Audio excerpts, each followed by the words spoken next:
Bienvenue sur Africa 24 dans cette nouvelle édition du Non-Stop Info. Au sommaire de l'actualité, relancer le dialogue politique, prolonger le plan Sénégal émergent. Le président Macky Sall a fixé les priorités de son second mandat. Ce mardi 2 avril, le chef de l'État réélu a officiellement prêté serment devant une vingtaine de chefs d'État.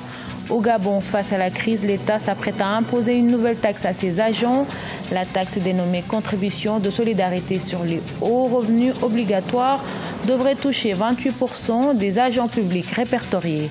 Et le gouvernement de Guinée-Bissau va optimiser sa couverture en électricité émise sur l'énergie renouvelable. Un appel d'offres a été lancé pour la mise en place de 22 MW de centrales solaires.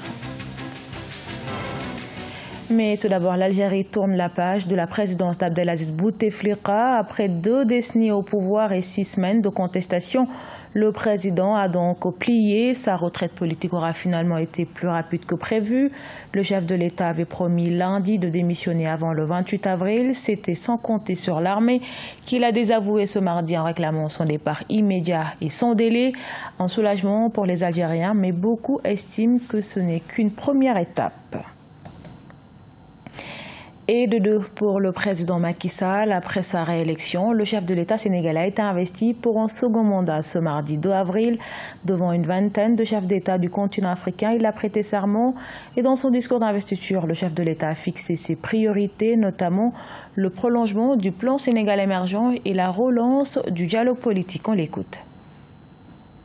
En vertu du serment que je viens de prêter, je serai le président de toutes les Sénégalaises et de tous les Sénégalais. Je renouvelle par conséquent mon appel au dialogue sans exclusive, un dialogue constructif et ouvert à toutes les forces vives du pays, à toutes les forces politiques, aux forces économiques et sociales. À la tête de l'État, je mesure pleinement la responsabilité et la gravité de la charge. Elle rappelle, cette charge, que la démocratie et la République concernent les citoyens et que le mandat n'établit aucun privilège au profit du mandataire sur les mandants, mais plutôt une mission au service du bien commun. Il s'agit de servir et non de se servir. Au Cameroun, l'opposant emprisonné Maurice Kamto refuse une audience à huis clos, poursuivi pour plusieurs accusations, dont l'hostilité contre la patrie, insurrection et offense contre le président de la République. Il était devant le tribunal ce mardi 2 avril pour demander sa libération sous caution, mais l'opposant s'est retiré de l'audience lorsque le juge a insisté pour que celle-ci se déroule à huis clos. Selon les avocats de Maurice Kamto, aucune loi ne stipule que l'affaire soit entendue à huis clos. Le juge a donc fixé au 9 avril la date à laquelle il rendra son verdict. Vers une réduction des salaires des fonctionnaires au Gabon, les agents publics dont le salaire est compris entre 650 000 à 2 millions de francs CFA se verront taxés à hauteur de 5 à 10%. Cette taxe dénommée contribution sur le haut traitement des agents publics vise, selon le gouvernement, à faire face à la crise que traverse le pays actuellement. Nelly Claude Bessa.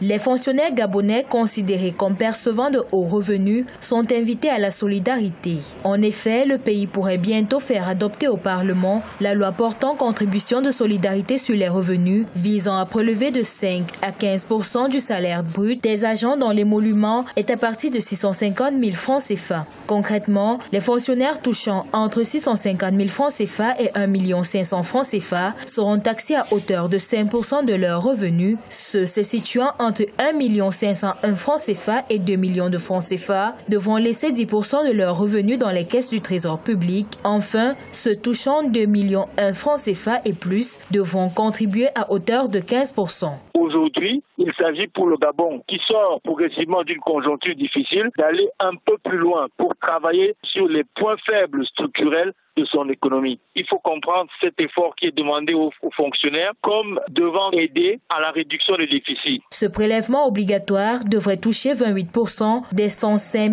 851 agents publics répertoriés lors du recensement de juillet 2018. Si la solidarité des fonctionnaires est mise en avant, la contribution de solidarité sur les hauts revenus vise en réalité à réduire la masse salariale estimée à 709,8 milliards de francs CFA en 2018.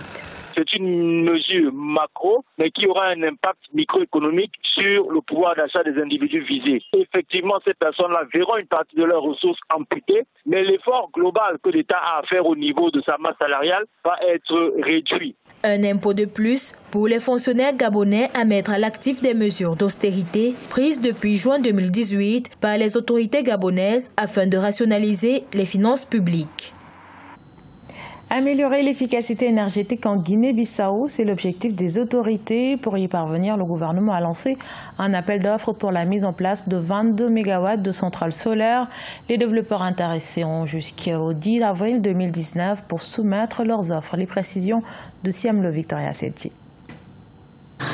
Le gouvernement de Guinée-Bissau veut optimiser sa couverture en électricité et mise sur l'énergie renouvelable. L'exécutif vient de lancer un appel d'offres pour la mise en place de 22 MW de centrales solaires. Un appel à concurrence qui entend améliorer l'efficacité énergétique. Les développeurs intéressés ont jusqu'au 10 avril 2019 pour soumettre leurs offres. Au niveau national, il y a des entreprises qui peuvent réaliser ce projet. Le gouvernement se donne les moyens de pouvoir satisfaire la population. Alors, les défis, c'est de véritablement trouver des partenaires au développement parce que les entreprises doivent s'installer et sans l'énergie, c'est compliqué. Dans le cadre du projet, le gouvernement a reçu de la Banque ouest-africaine de développement un appui de 42,9 millions de dollars. Il est prévu la construction d'une centrale de 20 MW afin de ravitailler la compagnie électrique nationale via un contrat de rachat. 2 mini-centrales solaires hybrides d'1 MW chacune seront également mises en place. La capitale Bissau a besoin autour de 30 MW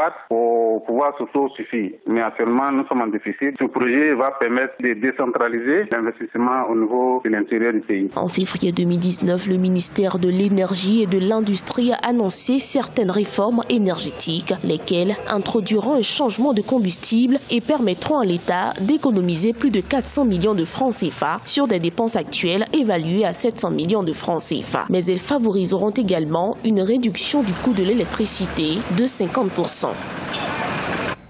La solidarité s'organise après le passage du cyclone Idai qui a balayé le Malawi, le Zimbabwe et le Mozambique, accompagné de vents d'une extrême violence associée de pluies torrentielles et d'inondations. Au Mozambique, c'est la deuxième ville du pays, Beira, et son demi-million d'habitants qui ont été touchés. 2 semaines après la catastrophe, l'heure est à la solidarité pour aider les rescapés. Gladys Mamba. Le Mozambique reste dans les mois après le passage du cyclone Idai. Un élan de solidarité s'est organisé pour aider les rescapés. Une soixantaine de travailleurs médicaux chinois est déployée depuis le 25 mars, notamment dans la ville portuaire de Beira, pour porter secours aux survivants de ce drame. Un travail qui a permis jusqu'à présent de désinfecter une superficie de plus de 22 hectares. Notre objectif principal est de réduire la multiplication des micro-organismes pathogènes, des moustiques et des mouches et de prévenir la reproduction. Pour éviter l'épidémie de maladies contagieuses, un environnement propre et une désinfection sont essentiels. Les problèmes d'alimentation et d'eau potable ont été résolus dans les refuges, mais leur surpopulation favorise la propagation des épidémies. Plus de 1000 cas de choléra ont été détectés dans le centre du pays après le passage de cette dépression. Et un premier décès a été enregistré le 1er avril. C'est une zone densément peuplée avec des ordures et des déchets pourris à l'air libre. Les toilettes ici sont vraiment sales. Nous avons donc fait des efforts particuliers pour désinfecter ces zones. Le cyclone Idai a frappé le Mozambique, le Zimbabwe et le Malawi dans la nuit du 14 au 15 mars 2019. Cette dépression a causé plus de 700 pertes en vie humaine et laissé plusieurs milliers de personnes dans une détresse totale. Ce journal a été réalisé par l'ensemble de la rédaction. Merci pour votre fidélité. Retrouvez dans un instant une nouvelle édition de l'actualité sur Africa 24.